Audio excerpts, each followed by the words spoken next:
Hello प्यारे बच्चों, once again welcome back to our academy A square. हम लोग मोल कॉन्सेप्ट पढ़ रहे थे, जिसमें आज हम लोग दो कॉन्सेप्ट पढ़ने वाले हैं। कौन कौन सा? एक एवरेज एटॉमिक मास कब यूज कर सकते हैं कि जब अगर कोई एटम आइसोटोपिक फॉर्म में है तो कभी भी उसका वेट हम लोग किसी पर्टिकुलर एटम का वेट ना लेकर के क्या लेंगे, एवरेज लेंगे, दोनों आइसोटोपिक फॉर्म का लेंगे। पक्की बात। ये कब लगा सकते हैं? जैसे मैंने एग्जांपल के लिए आपको लास्ट क्लास में कहा भी था कि कार्बन के दो आइसोटोप्स होते हैं, carbon C612 and carbon C614। अब कुछ ना कुछ परसेंटेज इसके भी होंगे और कुछ ना कुछ परसेंटेज इसके होते हैं। कार्बन C12 इसका परसेंटेज कितना है? 70%। और कार्बन C14 इसका परसेंटेज कितना है? 30%। तो अगर कार्बन लाते हो, समझो 100 ग्राम कार्बन, तो 100 ग्राम में से 70 ग्राम तुमको क्या मिलेंगे? कार्बन C12 वाले, एंड 30 ग्राम क्या मिलेंगे? कार्बन C14 वाले। तो अब जो भी वेट होगा दोनों का क्या होगा? एवरेज होगा। तो कभी भी अगर कोई एटम आइसोटोपिक फॉर्म में होगा तो उस केस में हम लोग किसी एक एटम का वेट ना लेकर के क्या लेंगे? एवरेज एटॉमिक वेट, यही लेंगे। कॉन्सेप्ट समझ में आया? अब देखो, बोरोन के दो आइसोटोप्स है, कौन कौन से? बोरोन 5 और 10। बोरोन 5 एंड क्या बेटा? 11। अब मैं कहता हूँ कि बोरोन 5 और 10 कितने परसेंट है? 20%। और बोरोन हैविंग एटॉमिक वेट 11 कितने परसेंट है? 80%। ये दोनों इसके क्या है? आइसोटोप्स।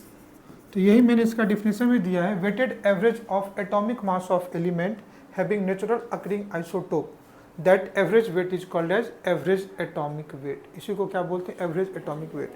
और कभी भी आपको एवरेज एटॉमिक वेट निकालना है तो इस केस में जो एवरेज एटॉमिक मास होगा इट इज इक्वल टू, अब क्या करो, जितने भी आइसोटोप्स है उसका परसेंटेज इनटू उनका वेट, समेशन, मतलब sum of percentage of isotopes multiply, जैसे मान लो ये आइसोटोप्स कितना है? 20%। इसका वेट कितना है? 10। समेशन मतलब क्या? सबका ऐड करना है। जैसे 20% वाले का वेट कितना है? 10, तो 20 इंटू 10। समेशन मतलब प्लस, सबको प्लस करना है। 80% वाले का वेट कितना है? 11, तो क्या हो जाएगा? 80 इंटू 11। और नीचे में हमेशा परसेंटेज ऑफ आइसोटोप्स, और हमेशा परसेंटेज ऑफ आइसोटोप्स कितना होगा? 100 ही होगा, 100 ही होगा ना। तो अब इस क्वेश्चन के लिए अगर मैं निकालूं एवरेज एटॉमिक मास, क्या निकालूं? एवरेज एटॉमिक मास। तो इसका समेशन मतलब कितना? सम करना है 10 इंटू परसेंटेज कितना? 20, प्लस इसका वेट कितना? 11 इंटू परसेंटेज कितना? 80 upon total percentage of isotopes. तो ये नीचे का वैल्यू तो हमेशा कितना आएगा? 80। अगर दो आइसोटोप्स है तो हमने दो लिया है, और अगर दो से ज़्यादा होता तो सबका लेते। और ये जो वैल्यू आएगा यही तुम्हारा क्या होगा? Average atomic wait. अब ध्यान से देखना, नीचे में कितना होगा? 100, ऊपर में कितना हो गया? 200, प्लस यहाँ पे कितना हो गया? 11 एट जा 880 अपॉन नीचे में कितना? 100। अब 800 में 200 ऐड करो, कितना? 1000। 1080 होगा, तो ये कितना हो गया? 1080 अपॉन कितना? 100, तो ये कितना आ गया? 10.8 आ गया। अब इसे समझने वाली बात तुमको क्या दिखा कि हमेशा जो एवरेज एटॉमिक मास होगा क्या होगा? धीरज, एवरेज एटॉमिक मास होगा। उस केस में क्या होगा? एवरेज एटॉमिक मास जितने भी आइसोटोप्स होंगे उनके बीच में ही होगा। अब जो लोअर आइसोटोप्स थे उसका वेट कितना था? 10, एंड जो हायर आइसोटोप्स होंगे उनका वेट कितना होगा? 11। तो हमेशा एवरेज जो होगा लोअर और हायर के क्या होगा? बीच में होगा। अब दूसरी चीज देखो, इसका आंसर कितना आया? 10.8। किसके नियर बाई है? तो हमेशा एवरेज उस आइसोटोपिक वेट के नियर बाई होगा जिसका परसेंटेज क्या होगा? ज़्यादा होगा। तो हमेशा जो एवरेज एटॉमिक मास होगा, average atomic mass it is greater than कौन सा? Lower atomic mass and less than higher atomic mass. पक्की बात। तो लोअर एटॉमिक मास क्या है? लोअर एटॉमिक मास इस केस में कितना था? 10, और हायर एटॉमिक मास इस केस में कितना है? तो ये 10 से ग्रेटर होगा, दूसरा क्या होगा? 11 होगा। दूसरा जो एवरेज एटॉमिक मास होगा वो किसके नियर बाई होगा? उस आइसोटोपिक वेट के नियर बाई होगा जिसका परसेंटेज क्या होगा? ज़्यादा होगा। अब ध्यान से देख लो, अगर दोनों का 50-50% होता, दोनों का कितना परसेंट होता बेटा? 50-50, तो एवरेज क्या होगा? 10.5 होता। इतना तो हर समझ में रहा। दोनों का 50% होता तो एवरेज कितना होता है? इसके बीच में होता 10.5 होता। बोलो ना, है ना। अगर तुमको एक ही आंसर मिलता जो 10.5 और 11 के बीच में होता तो बिना सॉल्व के तुम इस आंसर को टिक कर सकते थे ना। दूसरा मैं तुमको क्या बता रहा हूँ कि एवरेज एटॉमिक मास हमेशा उस आइसोटोपिक एटॉमिक मास के नियर बाई होगा जिसका परसेंटेज क्या होगा, ज़्यादा होगा। क्या तुम निकाल लोगे? अब देखो तुमको एक और क्वेश्चन में कराता हूँ। जैसे मैं क्वेश्चन दे देता हूँ, वर्ड के फॉर्म ऐसे लिख देता हूँ। क्लोरीन दो आइसोटोपिक फॉर्म में होता है। कौन कौन सा? Chlorine 17 and 35 and chlorine 17 and 37। बोलो है ना। इसका परसेंटेज जो होता है ये 75% होता है एटमॉस्फेयर में, और इसका जो परसेंटेज है वो 25 है। क्वेश्चन ऐसे होगा, chlorine exist in two isotopic form. अगर वर्ड में क्वेश्चन देखोगे तो क्वेश्चन ऐसे होगा, chlorine exist in two isotopic form, chlorine Cl 17 and 35 and chlorine 17 and 37। पक्की बात। क्लोरीन 75% क्या होगा, क्लोरीन 35 है एंड 25% क्या है, 37 का करना। तो उससे क्या पूछेगा कि इसका एवरेज एटॉमिक वेट बताओ। क्या पूछेगा? एवरेज एटॉमिक वेट बताओ। तो अगर मैं इसका एवरेज एटॉमिक वेट निकाल दूं, ये एवरेज एटॉमिक मास, तो फॉर्मूला भी वही है, percentage of isotopes multiply their weight. तो कितना बेटा, 35 इंटू 75 प्लस 37 इंटू 25, और नीचे में टोटल परसेंटेज तो 75 प्लस 25। नीचे में तो हमेशा 100 ही आना है। बोलो हाँ ना। अब इसको सॉल्व कर लो तो नीचे में कितना आएगा, 100। अब 35 को 75 से मल्टीप्लाई करो। कुछ नहीं, अगर तुमको कुछ नहीं है तो तुम रफ कर लो ना। 75 को मल्टीप्लाई कर दो किससे, 35। 75 5 जा, अरे 5 5 जा 25, कैरी 2, 5 7 जा तो कितना जाएगा, 37। 3 से मल्टीप्लाई कर दो, 5 3 जा, कैरी 1, 7 3 जा और 1, कितना गया, 2625। तो ये कितना हो गया, 2625। बोलो प्लस 37 को 25 से मल्टीप्लाई कर दो। 37 करोगे, 7 5 जा, कैरी 3, 5 3 जा 15 और 3 18, 2 से कर दो, 7 2 जा 14, रहेगा ना 925 बेटा। इसको ऐड कर दो 925 से, 3550। तो ये कितना गया, 925। तो ये आ गया 3550 अपॉन कितना, 100। तो यही वेट क्या लेते हैं, 35.5। अब ध्यान से देखो, मैंने तुमको सारे एटम का एटॉमिक वेट बताया था। तो एटॉमिक वेट हमेशा इंटीजर में था, लेकिन जब तुम क्लोरीन की बात करते हो तो क्लोरीन का एटॉमिक वेट हमेशा किस में आता है, फ्रैक्शन में। अगर कभी भी किसी एटम का एटॉमिक वेट अगर फ्रैक्शन में आ रहा है, क्योंकि एटॉमिक वेट क्या होता है, number of neutron plus proton. तुम ऐसे भी समझ लो ना, जो एटॉमिक वेट है, एटॉमिक वेट है किसके बराबर होगा, number of proton plus neutron. और ये फंडामेंटल पार्टिकल जब भी होंगे तो पूरा होंगे, ऐसा तो नहीं होगा ना कि आधे प्रोटॉन होंगे, 1.5 प्रोटॉन होंगे। और ये हमेशा जो वैल्यू होगा ये क्या होगा, इंटीजर होगा। ये हमेशा वैल्यू क्या होगा, इंटीजर होगा। तो अगर कभी भी एटॉमिक वेट तुमको फ्रैक्शन में आ जाए, इसका मतलब तुम क्या समझोगे, उसका आइसोटोपिक फॉर्म में वो एलिमेंट होगा, और कहीं ना कहीं वो वेट उसका एवरेज एटॉमिक वेट है। वो वेट उसका क्या है, एवरेज एटॉमिक वेट। क्या मेरी बात समझ में आ रही है? तो कभी भी अगर एटॉमिक वेट आपका, एटॉमिक वेट जब भी होगा तो इंटीजर में होगा, क्योंकि नंबर ऑफ प्रोटॉन और न्यूट्रॉन न्यूक्लियॉन्स के बराबर होते हैं, और न्यूक्लियॉन्स के नंबर कभी भी फ्रैक्शन में नहीं होंगे। तो कभी भी अगर एटॉमिक वेट तुमको किस में दिया है, फ्रैक्शन में, दैट मीन्स वो एटम 101% आइसोटोपिक फॉर्म में होगा, और दूसरा क्या होगा, वो उसका एवरेज एटॉमिक वेट होगा। पक्की बात। तो कभी भी एटॉमिक वेट अगर आपका फ्रैक्शन में है तो इससे दो चीजें समझ में आएगा कि वो एलिमेंट किस फॉर्म में होगा,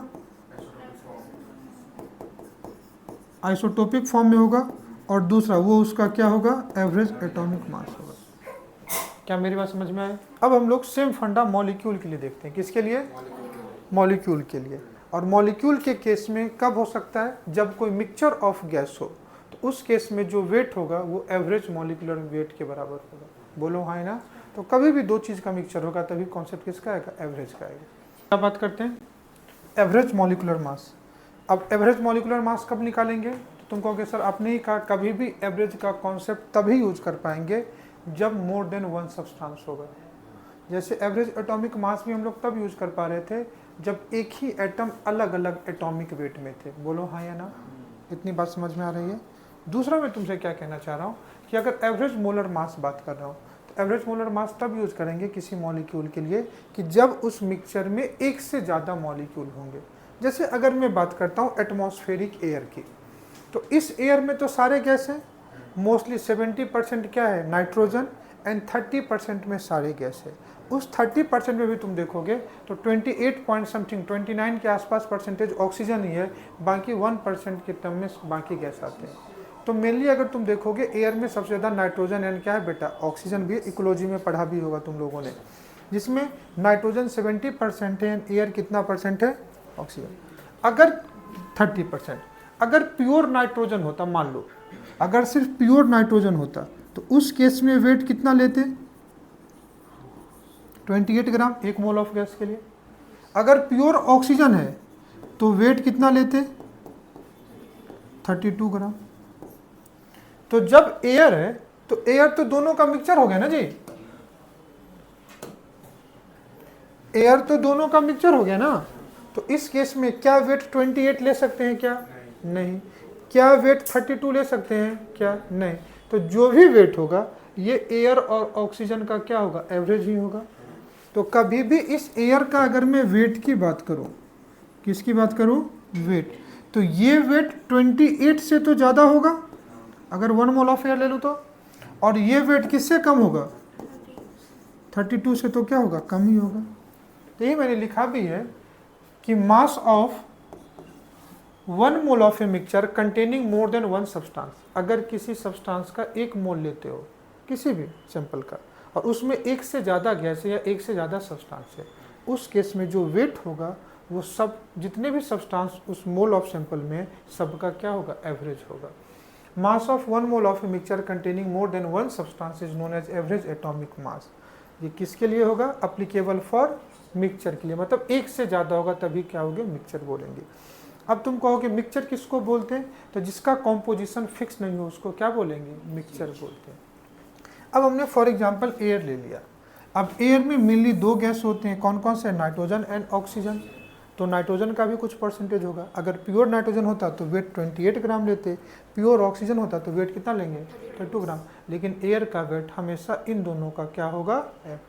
और कभी भी अगर एवरेज मिक्सचर में एक से ज़्यादा है तो अगर आप निकालते हो क्या? Average molecular mass is equal to, तो सिंपल क्या करो कि टोटल समेशन ऑफ क्या लिखोगे? टोटल वेट अपॉन क्या करोगे? Total moles. अब टोटल वेट कैसे निकलेगा समझो।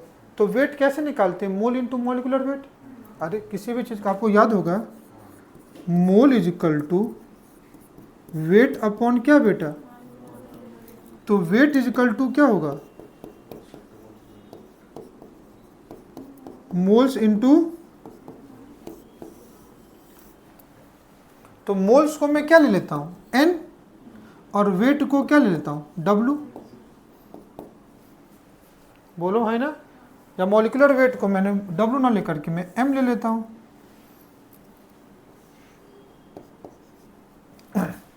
तो एवरेज मॉलिक्यूलर मास का फॉर्मूला क्या होगा? Average molecular mass is equal to summation of total weight, तो summation of ni into mi upon summation of ni। बोलो ना है ना? तो देखो mole into molecular, total weight निकल गया इंटू क्या आ गया? टोटल मोल्स, और इससे आप डिवाइड कर दोगे तो आपको क्या निकल जाएगा? एवरेज मॉलिक्यूलर मास। क्या मेरी बात समझ में आई? चलो इसी को समझाने के लिए ना मैं 2-3 क्वेश्चन आपको कराता हूँ, आपको क्वेश्चन से समझ में आ जाएगा। क्वेश्चन क्या कह रहा है, ध्यान से सुनना।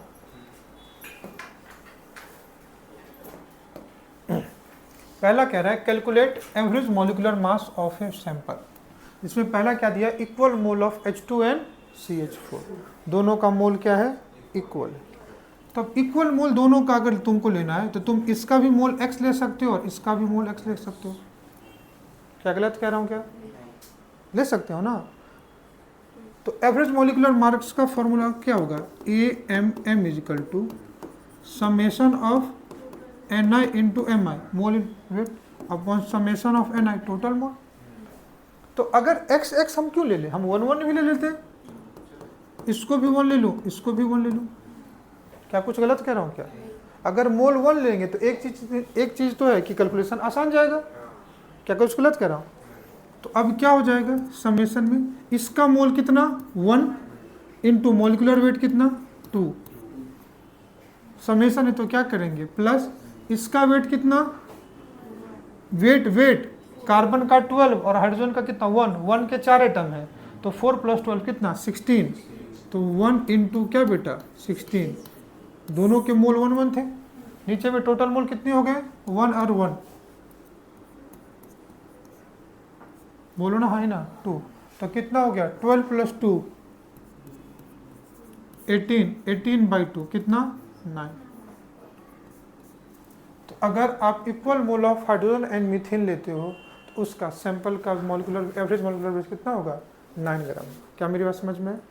लेकिन सेकंड क्वेश्चन कहता है, ध्यान से देखना, equal mass of H2NCH4।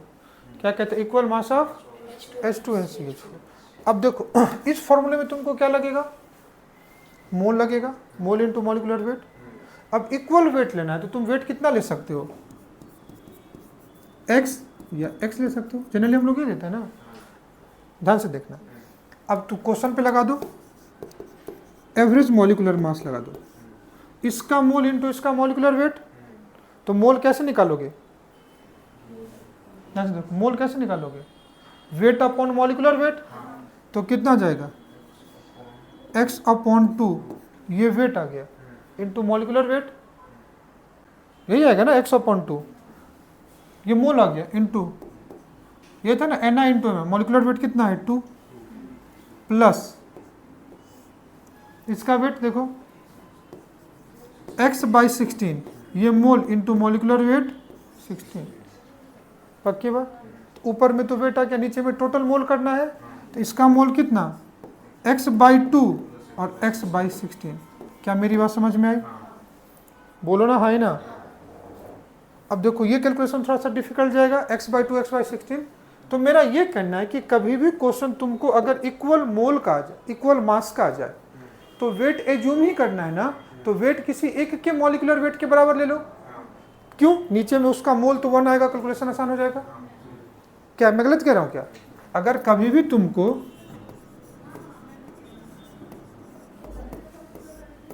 Equal weight का क्वेश्चन आ जाए तो ये क्या है H2 एंड ये क्या है CH4।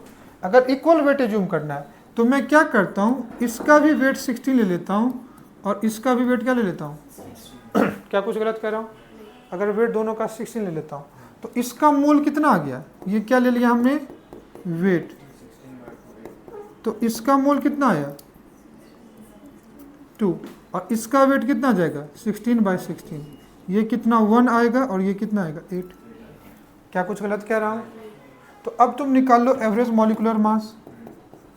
तो जब आप एवरेज मॉलिक्यूलर मास निकालोगे तो summation of Ni into Mi, तो इसका मोल कितना है 8 इंटू मॉलिक्यूलर वेट 2, इसका मोल कितना 1 इंटू कितना बेटा 16, और नीचे में टोटल मोल कितना। तो ये थोड़ा सा एक ट्रिक यूज करना, कभी भी तुमको इक्वल वेट का क्वेश्चन है तो कुछ ही एज्यूम करना है ना, तो किसी एक के मॉलिक्यूलर वेट के बराबर ले लो। क्यों? क्योंकि उसका मोल तो 1 आ जाएगा। बोलो हाँ ना, क्या सही कह रहा हूँ? तो कितना हो गया, ध्यान से देखो 16 + 16 अपॉन नीचे में कितना 9, तो कितना जाएगा 32/9। समझ में आया? अब तुम करके देखना, इससे तुम्हारा ये कैलकुलेशन थोड़ा सा कम ही टाइम लेगा। क्या समझ में आ रहा है? अब यहां निकाल लो average molecular mass, 2 mole of O2, तो मोल कितना है 2, O2 का wait 32 plus 3 mole of CO2, तो कितना 3 इंटू CO2 का वेट 44, CO2 कार्बन का कितना 12, ऑक्सीजन का 16 इंटू 2 16 टू जा 32 प्लस 12 44 प्लस SO2 का 5 इंटू सल्फर का कितना 32 और ऑक्सीजन का 16 इंटू 2 32 प्लस 32 64 अपॉन नीचे में टोटल मोल कितना जाएगा 2 प्लस 3 प्लस, क्या निकाल लोगे तुम, क्या आ जाएगा आंसर, बोलो हाँ ना। चलो नेक्स्ट क्वेश्चन देखते हैं।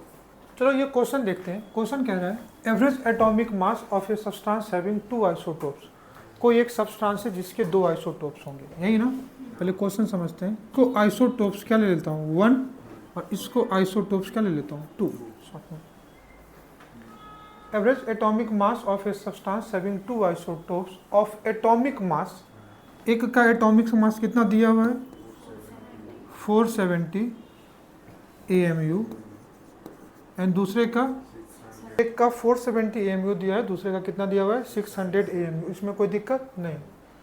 Average atomic mass of a substance having 2 isotopes having atomic mass 470 and 600 AMU is कितना, तो 496 क्या दिया इसका एवरेज एटॉमिक मास। तो इन दोनों का जो एवरेज एटॉमिक मास है वो कितना है 496 AMU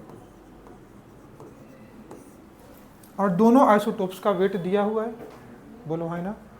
पहले क्या था क्वेश्चन में, इससे पहले जो हम लोग पढ़े थे आइसोटोप्स का वेट पता होता था और उसका परसेंटेज पता होता था, तो एवरेज एटॉमिक मास पूछता है।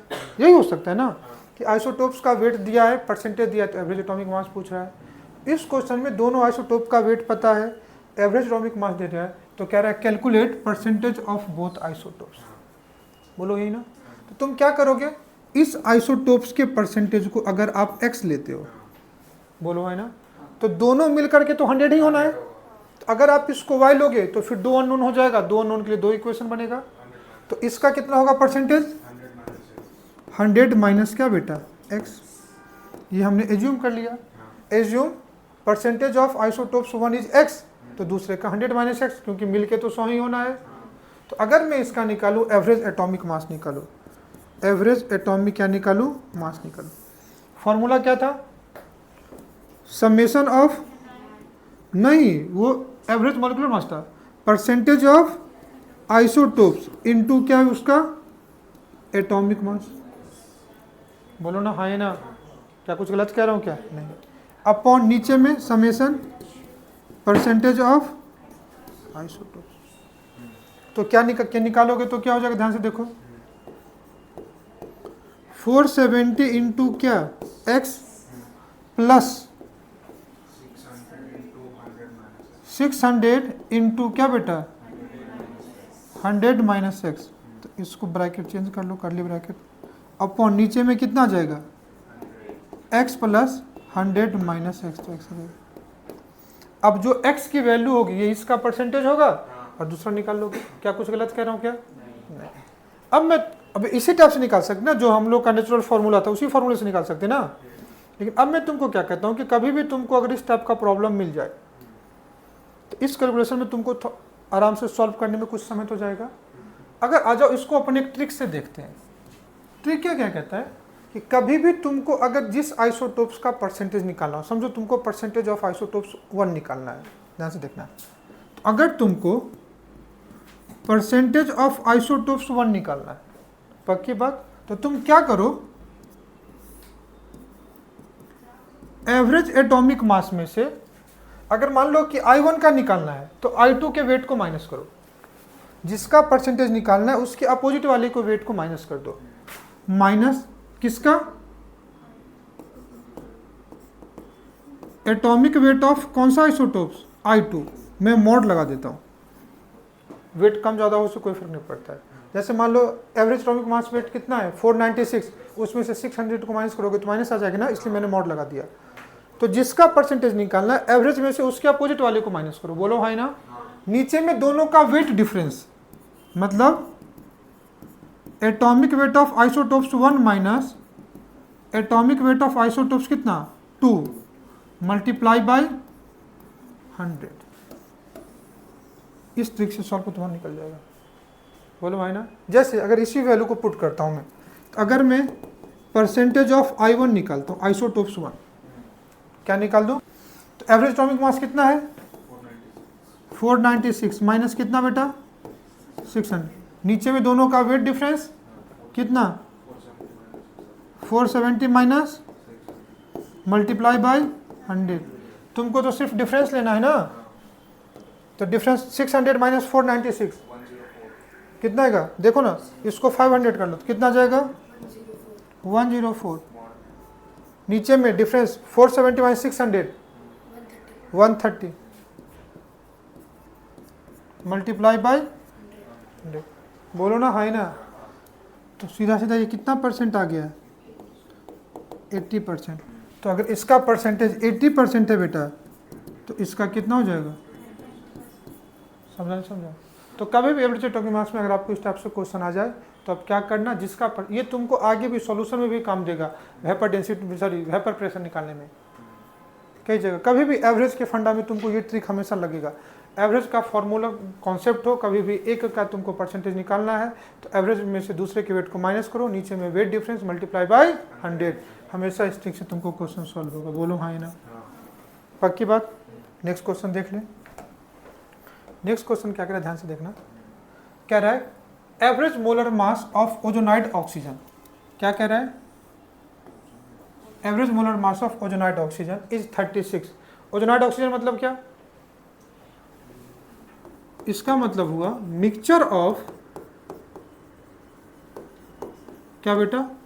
O2 and O3। Mixture of O2 and O3 मतलब O2 भी है और O3 भी है। होगा क्या? ओजोन को डिकम्पोज कर दो तो ऑक्सीजन मिलता है, ऑक्सीजन ठीक है। तो 3 molecule of oxygen get converted into 2 molecule of ozone, और O2 एंड O3 के मिक्सचर को ही क्या बोलते हैं? Ozonite oxygen. तो mixture of average molar mass of ozonite oxygen 36। तो ये 36 क्या हो गया? एवरेज मॉलिक्यूलर मास हो गया। कितना बेटा? क्या मेरी बात समझ में आ रही है? तो कह रहा है calculate percentage of oxygen is ozonide oxygen. अगर O2 होता तो ध्यान से देख, मॉलिक्यूलर वेट कितना होता? 2 इंटू 16 कितना होता बेटा? 32 ग्राम। और अगर O3 होता तो मॉलिक्यूलर वेट कितना होता? 3 इंटू 16 कितना बेटा? 48 ग्राम। और मिक्सचर है तो जो भी वेट होगा ये इन बिटवीन 32 एंड 48 ही होगा। बोलो भाई ना? तो किसका परसेंटेज निकालना है? ऑक्सीजन में। तो O2 का परसेंटेज निकालना है। ध्यान से देखो, तो percentage of O2 is equal to, तो एवरेज मॉलिक्यूलर मास में से O3 के वेट को माइनस करेंगे तो एवरेज वेट कितना दिया हुआ है? 36। तो क्या करेंगे? 36 माइनस 48, जिसका परसेंटेज उसके अपोजिट वाले को माइनस करते हैं। नीचे में वेट डिफरेंस, तो वेट डिफरेंस कितना होगा? 32 माइनस 48 मल्टीप्लाई बाय 100। तो नीचे में वेट डिफरेंस तो एक ही ऑक्सीजन का है तो 16 ही आएगा। मॉडस्टली लगाए कि 48 माइनस 32 करो या 32 माइनस 48 करो, एक ही चीज आएगा। बोलो ना हाँ ना? ऊपर में कितना का डिफरेंस आ रहा है? कितना बेटा? 12 मल्टीप्लाई बाय 100। बोलो भाई ना? 4 4 जा 16, 4 3 जा 12, 25 4 जा 100, 25 इंटू 3 कितना बेटा? 75%। तो इसमें ऑक्सीजन का परसेंटेज कितना होगा? 75% आपको क्या होगा? ऑक्सीजन होगा। क्या निकाल सकते हो? क्लियर? तो ये फंडा तुमको किसका है? ये तुमसे क्वेश्चन पूछे जाएंगे। अब तुम अगर मोल कॉन्सेप्ट के एनसीईआरटी में ढूंढोगे तो ये तुमको नहीं पढ़ना है, लेकिन ये कॉन्सेप्ट तुमको एवरेज का पढ़ना है। कह रहा है average molar mass of a sample containing CO and CO2। तो ये मिक्सचर ऑफ हो गया। CO एंड CO2 का जो एवरेज मॉलिक्यूलर मास है ये कितना है? 32 ग्राम। दो गैस का मिक्सचर है। कह रहा परसेंटेज ऑफ क्या बताओ? CO बताओ। अगर CO होता तो वेट कितना लेते? 12 प्लस 16 कितना बेटा? 22 ग्राम। और अगर CO2 होता तो वेट कितना लेते? 12 प्लस 32 कितना बेटा? 44 ग्राम। बोलो है ना? लेकिन दोनों का मिक्सचर है तो परसेंटेज कितना दिया हुआ है? एवरेज मोलर मास 32 है। तो तुमसे किसका परसेंटेज पूछा है? कार्बन मोनोऑक्साइड का। तो percentage of carbon monoxide is equal to क्या हो जाएगा? Average molecular mass minus weight of, ये वेट नहीं होगा, मॉलिक्यूलर वेट ऑफ CO2। नीचे में वेट डिफरेंस मल्टीप्लाई बाय क्या बेटा 100। तो एवरेज मोलर मास का वेट कितना है 32 minus molecular weight of CO2 44। बोलो कुछ गलत कह रहा हूँ। अपॉन नीचे में बेटा 22 माइनस 44। CO2 और CO एंड CO2 में एक ऑक्सीजन का डिफरेंस है, तो वेट डिफरेंस तो 16 का ही होगा, मल्टीप्लाई बाय 100।